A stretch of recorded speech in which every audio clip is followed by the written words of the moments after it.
Well, hi there.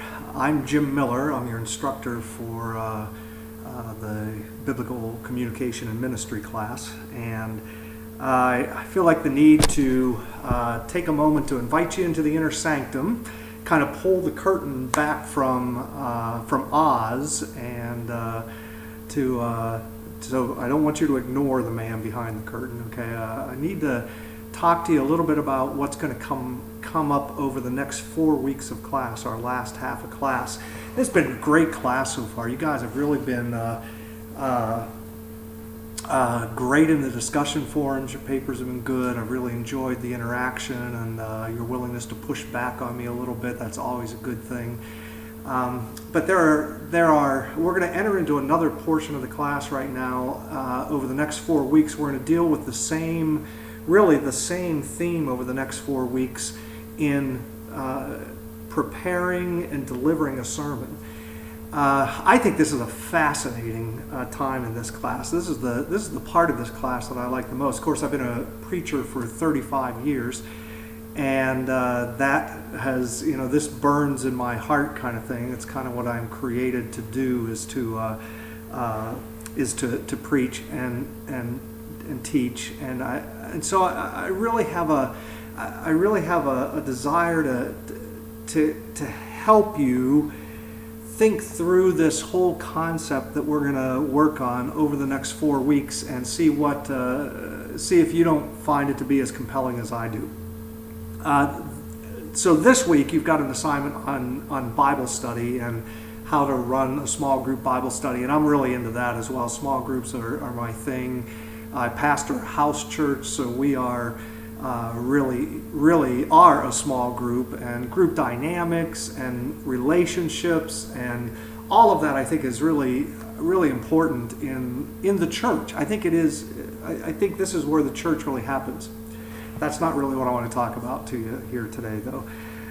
Starting next week, in week 5 of our class, we're going to start looking at delivering a sermon. Specifically, what we're going to look at is considering the audience that we are trying to communicate to. Okay, that if I am going to communicate well to you, if I'm going to try to put my message together in such a way that you get it. Okay, we go back to the whole idea of communication theory, that if I'm going to put my message together in a way that you get it, I have to know who you are.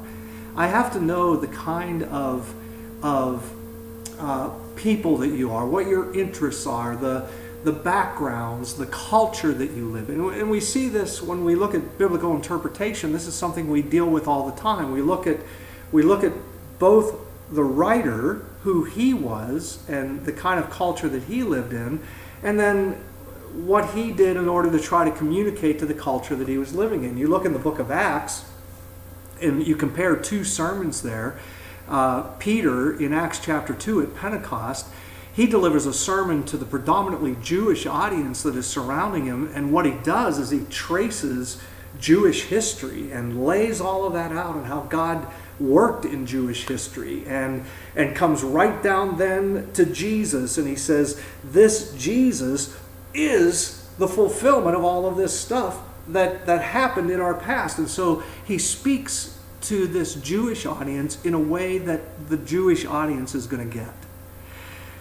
You take Paul, he's in Athens, he's on Mars Hill, and instead of looking at, if he were to say, to begin a message talking about Jewish history, the Greek people of Athens would have gone, what are you talking about? You're not connecting with us at all. What do you mean? So instead of doing that, what Paul does is he starts this way. He says, I was walking around town the other day, and I saw this statue. You have a lot of statues to gods and goddesses around here, but I saw this statue that was labeled to the unknown God. And it's that one down on, Zeus Street down there. It's that one down. You walk by it all the time. And he says, let me introduce you to that God. This God that is unknown, let me tell you what he is about.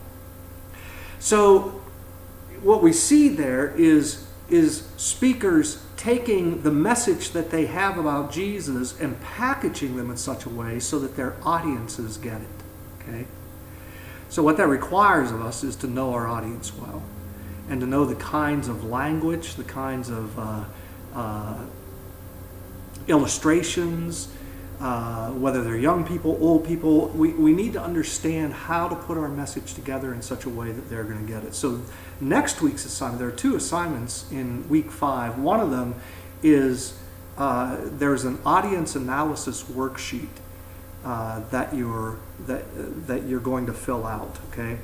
And what I want you to do is, because the following week you're going to write a sermon to 2 distinct audiences. You're going to take the same sermon, this outline of a sermon that you write, and then you're going to put it together, package it in such a way to deliver it to 2 distinct audiences, whether that's a youth group and an elderly group, whether it's a group of women and a group of men, whether it's a Hispanic group and an English group.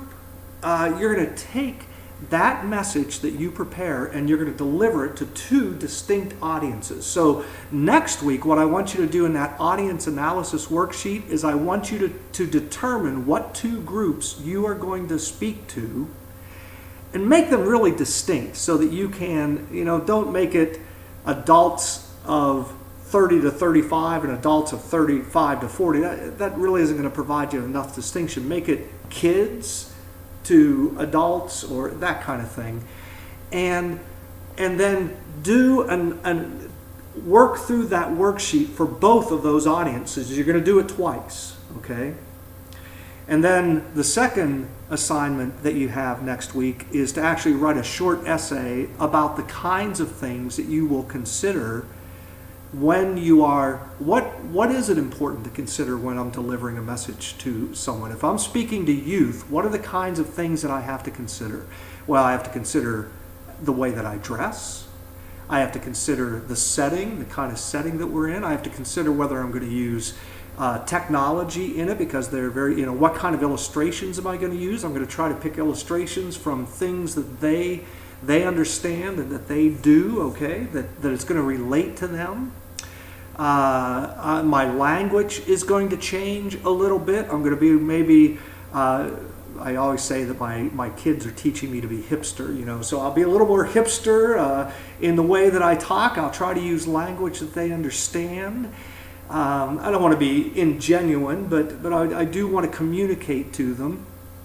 I'm going to, I'm going to use what else would I say? Those are the kinds of things that we need to consider about our audience and the message that I'm delivering to them, okay? The communication styles that I'm going to choose to use, and that's what the essay is about, is what are the kinds of things that we need to think about when we are preparing a message for an audience. What are the kinds of communication things that we need to think about? So that's next week. The following week, week 6, is where I think this is so fascinating to me. You're going to develop a message. So choose a topic, develop a message that has an introduction, has, several good points to it and a conclusion to it. And then you're going to show me how you're going to deliver that message to the first group and then to the second group.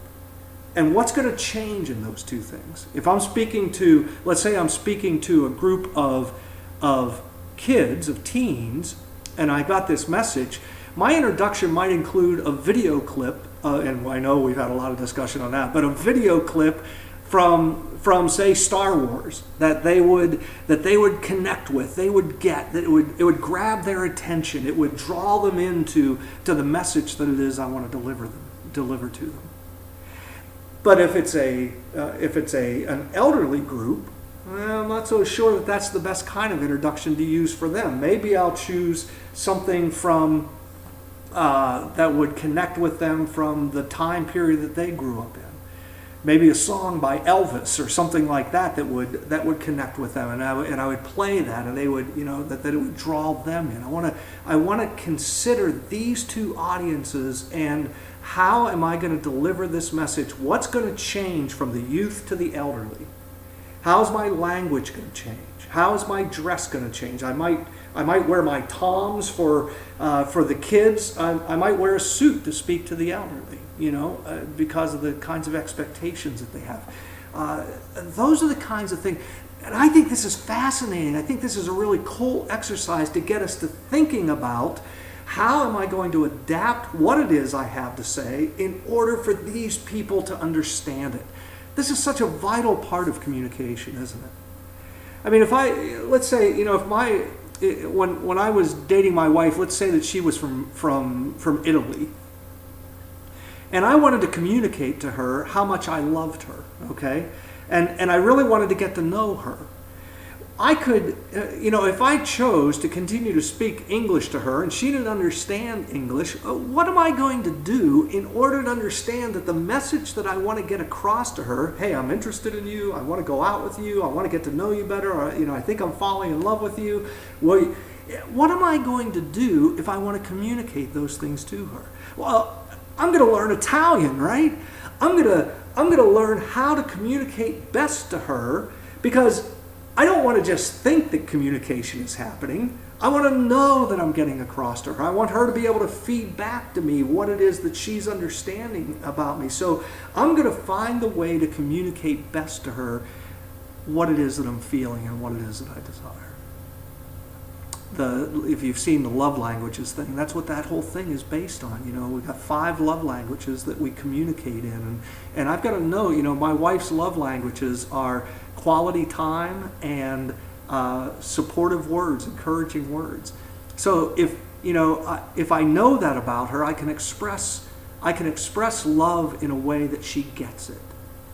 But if I express it just in the way that I know it, through touch and gifts, if those are my love languages, and I try to express love to her just through those things, she's not going to understand that. She will to some extent, but if I want to get it through to her, to get beyond her barriers and filters and everything that we all have surrounding us, in order to get that through to her, I've got to do it in a way that she understands it. That's what we're trying to say about this whole process here, okay? So week 6, you're going to develop one sermon outline that you're going to deliver to 2 different people, okay? You're going to deliver to 2 different situations, 2 different groups, and I want you to show me exactly what it is you're going to do in order to communicate to those different groups. Show me don't just say you're going to have a different illustration. Show me what those illustrations are. Show me the language that changes. Tell me how you're going to dress for each group. Tell me the setting that you're going to try to create in each group, in order to communicate better. You might put pizza into the hands of teens in order for them to listen better. I don't know. You think through what the best way is, but don't just deliver. The content of the message is not what I'm going to be looking at, although that's always important. It's the way that you package the message in order to speak to these 2 different congregations that you have, okay? The next week, week 7, I'm going to give each of you one of those papers, one of those, your paper that you write showing the 2 sermons, and you're to kind of give a peer review of it. And then in week 8, you're going to do what I'm doing here. You're going to deliver one of those messages, and you're going to have it videotaped like this. Okay, recorded like this. Videotaped is an outdated expression, isn't it? You're going to have it recorded like this. And then I want you to watch it and do some self-evaluation as far as we've talked about nonverbal stuff. And I hate the fact, I'm a hand user. You can see that. And in this video, when I raise my hands, they're like way up here. And my hands look huge. I hate that. But those are the kinds of things that I would have to sit on my hands if I weren't going to do that here. Or I'd have to do it out here, and that would look really weird too. So think about the nonverbals and give a self-evaluation about how you think you communicated. And you're also going to ask a friend of yours, a peer of yours, or a mentor of yours to do the same thing. Now, you can deliver that in person somewhere. You can deliver it just like here, sitting this is in my family room, my kitchen. You can deliver it there and record it so that but just make sure that somebody else looks at it and you look at it and you give some evaluation of that, okay? I think this is going to be a great last 4 weeks of class after we finish up this week. Okay, so this week is the Bible study thing, and then we start all this thing on preparing the message. But we're really concentrating not so much on the content of the message. Understand that. We're concentrating on understanding our audience in order to deliver a message that they get. Okay? If you have any questions, I'm going to post the link to this. You can write the questions down underneath it, and I want to kind of give me a response as to what you think about this.